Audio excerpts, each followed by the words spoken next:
Olá, turma, aqui é a professora Andréia. Eu fiz esse vídeo para a gente estar falando melhor das unidades 1 e 2. Eu coloquei aqui os pontos principais das unidades de estudo, mas é importante que vocês estudem pela apostila, pois é lá que está todo o conteúdo que vai ser disponibilizado para as provas, tá? Lá que tem o detalhamento do que precisa ser estudado. Bom, quando a gente fala de comportamento organizacional, a gente tem que falar da liderança, porque é a liderança que traz os objetivos estratégicos para os funcionários, né? Ela que vai descendo tudo que é pensado estrategicamente para a sua equipe de trabalho, né?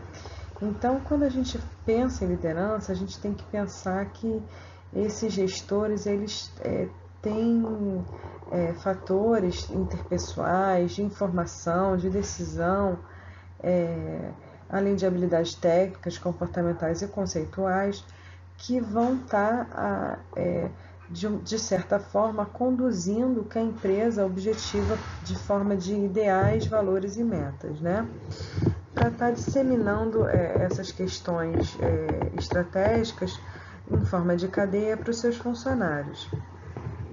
Então, a organização ela tem que trabalhar tanto as competências do colaborador quanto as competências da liderança, porque se essas competências forem trabalhadas, o caminho a ser traçado para alcançar os objetivos vai estar sendo feito de uma forma mais estruturada. Vamos lá para o próximo slide. Bom, o que seria então o comportamento organizacional? A gente quer analisar o comportamento humano para estar melhorando a sua eficácia, ou seja, de que forma a gente pode analisar como é que um funcionário age dentro da organização e de repente está promovendo treinamento para ele ou está alocando ele numa função que tem mais a ver com o perfil dele, né? Então a gente tem que compreender, a gente tem que capacitar e a gente tem que se antecipar para o que o mercado está exigindo, né? Para a empresa estar obtendo vantagem competitiva. E aí, quando a gente fala de comportamento, a gente tem o comportamento individual e o comportamento em grupo, porque são questões diferentes, né? Porque um indivíduo, quando ele está sozinho, ele age de uma forma, e quando ele está em grupo, às vezes ele pode ficar mais tímido, ou tem outras pessoas que ficam mais fortes, né?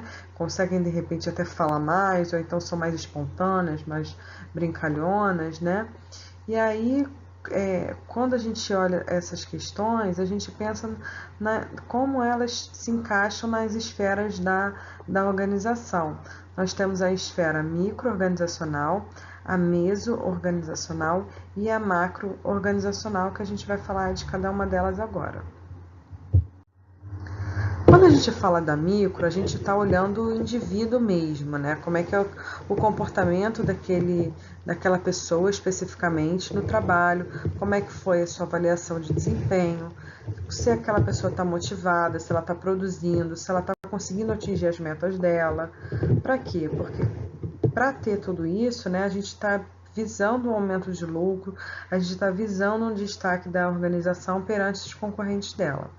Quando a gente fala de mesa organizacional, essa esfera ela está pensando nas questões de grupo, né? Como é que aquele grupo se sociabiliza, como é que a liderança lidera a equipe dela, se as pessoas se cooperam umas com as outras, né? Como é que a equipe funciona e se desenvolve. Quando a gente fala de questões da esfera macro, a gente está pensando na organização de uma forma mais ampla, sistêmica, de uma forma mais estrutural. E aí a gente está pensando em questões culturais, questões de poder, de negociação, de conflitos, questões de competitividade, né? Tudo isso pensando em como a gente pode melhorar a nossa forma de trabalhar para estar obtendo competitividade no mercado de trabalho. Para a gente ter uma efetiva gestão do comportamento, a gente tem que gerir esse comportamento organizacional. E se uma empresa ela tem uma gestão desse comportamento organizacional, ela efetivamente vai ter sucesso, porque ela vai estar olhando o capital humano dela e vendo de que forma ele pode ser alocado dentro da organização para estar buscando uma melhor eficácia do seu trabalho, visando os objetivos estratégicos. Então, o capital humano, consequentemente, gera vantagem competitiva. E aí, quando a gente analisa as características do indivíduo, a gente está pensando como ele pode ser mobilizado para esse comportamento que a gente quer alcançar do profissional, pensando nas questões organizacionais. Então, aqui um mini resumo do que a gente falou, né? O comportamento micro pensa no indivíduo, o meso pensa no grupo e o macro nas questões estruturais mais amplas da organização. A gente também tem que focar e pensar nos desafios do comportamento organizacional. A globalização, a empresa precisa se manter competitiva, ela tem que estar retendo o capital humano dela, ela tem que respeitar a diversidade do seu quadro de trabalho, ela tem que empoderar os seus funcionários, ela tem que ter ética e ela tem que ter sustentabilidade. Na unidade 2, a gente fala do processo relacionado ao indivíduo, né?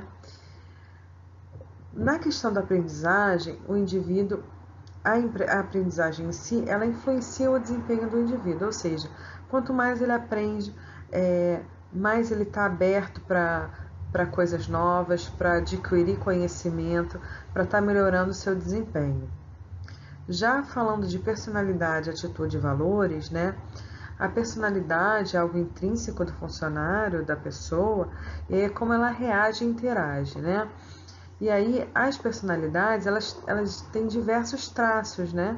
E esses traços podem ser classificados. Quando a gente fala de valores, né, que é aquilo que a gente acredita, é uma conduta, uma condição da existência, né? Pode ser uma liberdade, prazer, honestidade. Já a atitude é uma ação, né? Como é que essa atitude vai levar para um determinado comportamento? Já pensando em intenção ou propósito. E é importante falar que a atitude, ela está relacionada diretamente com a satisfação ou insatisfação dos funcionários. E é importante que a empresa ela administre essa satisfação e insatisfação do funcionário para estar tentando reter esse funcionário e aumentar a produtividade dele. E aí, como é que ela mede essa satisfação? Existe uma pesquisa de clima organizacional, né? Muitas chamam de pesquisa de ambiência, pesquisa de clima, para estar verificando como estão essas questões de satisfação, ou seja, a empresa numera o que é importante para ela estar avaliando, de repente, motivação, questões salariais, questões de benefício, questões administrativas mesmo da empresa. Ela elenca uma série de questões que ela pensa como importante avaliar, e aí ela mede tanto a equipe, tanto o funcionário, tanto a liderança e vai permeando o relacionamento entre essas esferas. Para quê? Porque aí com isso ela vai verificar a pontuação de cada um, aí ela vai olhar o funcionário, depois ela vai avaliar a equipe, como é que aquela equipe está, e aí com isso ela pode treinar, ela pode melhorar os seus benefícios, ela pode, de repente, melhorar questões internas, e aí, com isso, o seu quadro de funcionários satisfeitos, né, ela vai estar retendo esse funcionário, ele vai estar trabalhando mais feliz, ou seja, vai ter um desempenho melhor, e aí a empresa, consequentemente, vai ter um lucro maior, vai estar mais competitiva no mercado, né? Então, a empresa tem que gerir o seu quadro funcional pensando não só nos objetivos estratégicos, mas em como aquele funcionário está dentro da organização, né? Se ele está satisfeito ou não. E quando a gente fala, né, de funcionários, nós somos movidos não só pelo nosso lado racional, mas também pelo nosso lado das emoções.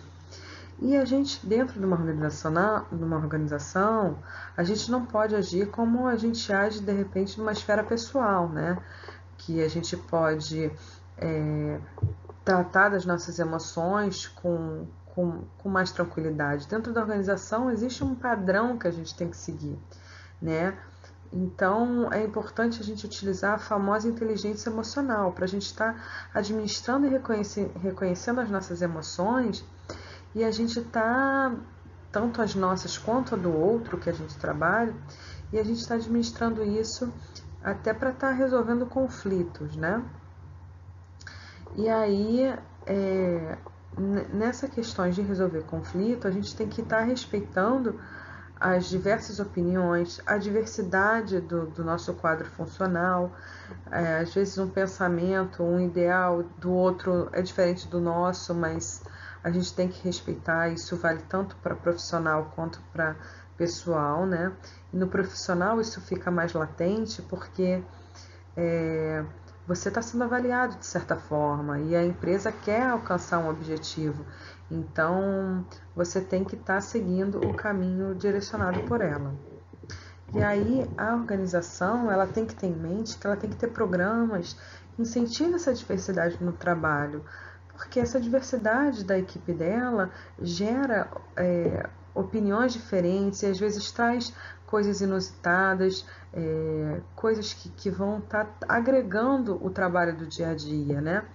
Então a empresa ela tem que ter questões, tem que ter programas para estar valorizando esses talentos, porque com isso ela vai estar melhorando a qualidade do ambiente em si, as relações dessa organização, dessas pessoas, e com isso vai ter um maior enriquecimento das suas atividades. E aí, quando ela tem esse programa em prática, né, de forma sistêmica, que realmente acontece, ela consegue oferecer oportunidades de trabalho para todos de forma justa, né? Ela consegue ter uma igualdade para estar oferecendo cargos, para estar oferecendo promoção, para estar oferecendo de repente treinamentos no exterior para todos, né, de forma justa. E com isso, a forma de trabalho ela fica diversificada e ela vai conseguir servir para esse mercado que é tão competitivo e tão diverso, né? E aí ela vai estar despertando toda essa questão de talento e habilidade dos trabalhadores. Bom, o Estado ele tem que proteger os direitos humanos, né? Então a empresa ela tem a responsabilidade de respeitar os direitos humanos em todas as suas operações. Então, por mais diversa que a sua equipe de trabalho seja, ela tem que estar respeitando todos os direitos humanos de cada uma dessas pessoas, por mais diversas que sejam. E aí, quando a pessoa é respeitada, quando a equipe de trabalho ela é vista com essa questão do respeito, ela com certeza ela vai ser motivada, né? E aí a motivação ela ajuda a atingir seus objetivos, né? Tanto pessoais quanto emocionais. Desculpa, tanto pessoais quanto profissionais. É isso, turma. Eu espero que vocês tenham gostado. Esse foi um vídeo para a gente fortificar tudo que é importante das nossas unidades. Se vocês tiverem qualquer dúvida, podem entrar em contato comigo por mensagem ou me procurando pessoalmente no meu dia de plantão. A gente está aqui para se ajudar, para crescer junto, para trocar experiência, tá bom? Mas não deixem de estudar a apostila e qualquer dúvida podem falar comigo, tá bom? Obrigada pela atenção. Tchau, tchau.